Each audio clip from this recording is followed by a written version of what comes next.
Welcome back to this video. In this video, I'll show you on how to simply view your Instagram search history. So let's see. But before we dive into the tutorial, if you find this tutorial useful and you are very new to this channel, remember click on that subscribe, turn on the notification bell for more useful tutorial like this. So with that being said, let's get started. Very first thing you want to do is open up your Instagram app.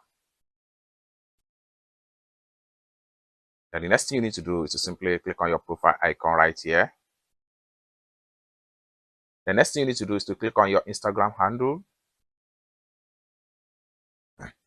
Then go to Account Center. Then you have to simply scroll down and go to your informations and permissions. Then go to Search History. Select your Instagram handle